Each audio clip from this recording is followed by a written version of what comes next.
لدى هؤلاء الشبان من اللاعبين. وصلت إلى ركان الشملان والتمريرة، الكرة مقطوعة، تعود من جديد. برافو بيدروزا، ممتاز هذا المحور اللي يحمل الرقم 8 في تشكيلة الباطن، واحد من اللاعبين اللي بيقدم بصراحة المستويات الطيبة جدا مع الباطن منذ قدومه في الميركاتو الشتوي. عبد الله اليوسف الجهة اليسرى، الباطن في الهجوم، الباطن في الهجوم، نواف العقيدي بيخلصها، مادو يسقط فيها، الصافرة موجودة من سامي جريس حكم المباراة.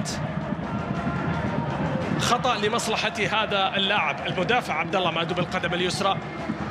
التدخل من نواف العقيدي في اللعبة الماضية، ورينزو لوبيز اللي تدخل ايضا من امام عبد الله المهاجم الاوروغواياني صاحب 28 سنة، صاحب 28 سنة. ارقامه هذا المهاجم هو الاكثر في كل شيء بالنسبة لفريقه منذ أول مشاركة له في يناير. يعني تصور، هو شارك رينزو لوبيز مهاجم الباطن أول مباراة له في يناير الماضي، سدد 25 تسديدة، الأكثر من فريقه.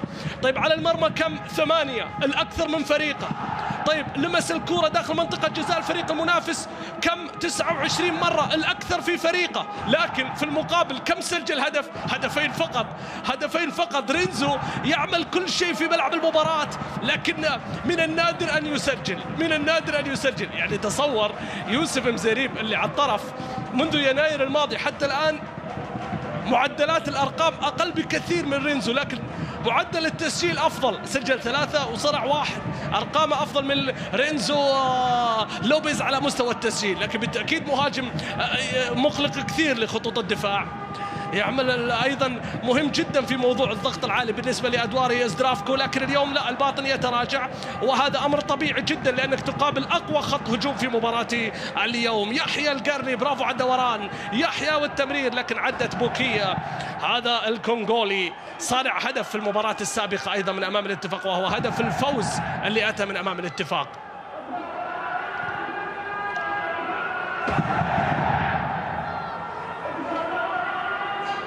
جماهير النصر واجواء التفاعل، ونحن نصل الى الدقيقة 10 مشاهدينا متابعينا بلا اهداف في مباراة اليوم.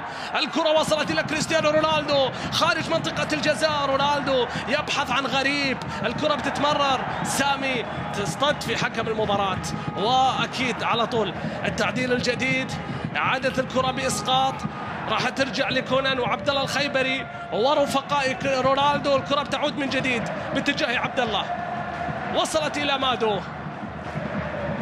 نواف العقيدي. أكبر نتيجة سجلت في هذا الملعب بين الفريقين فوز نصراوي كبير بالسبعة في ملعب مرسول بارك، ونتيجة بالتأكيد كانت كبيرة في الموسم الماضي، وأداء كبير بالنسبة للنصر، ونتائج كبيرة ما بين الفريقين.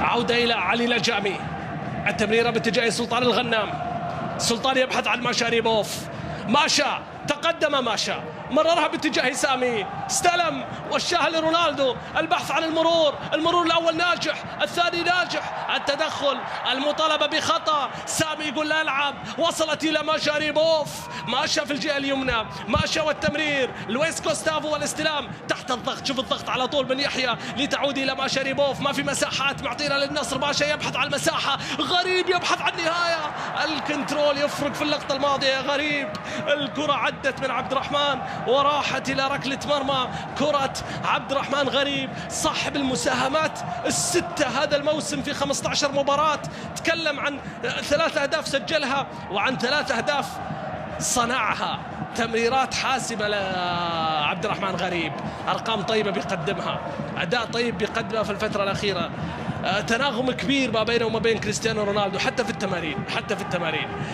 التمارين واللقطات اللي تظهر والكرات الثابتة اللي بتتسدد والعمل الكبير اللي بيقدم. وكريستيانو رونالدو بالتأكيد مثال للشغف، درس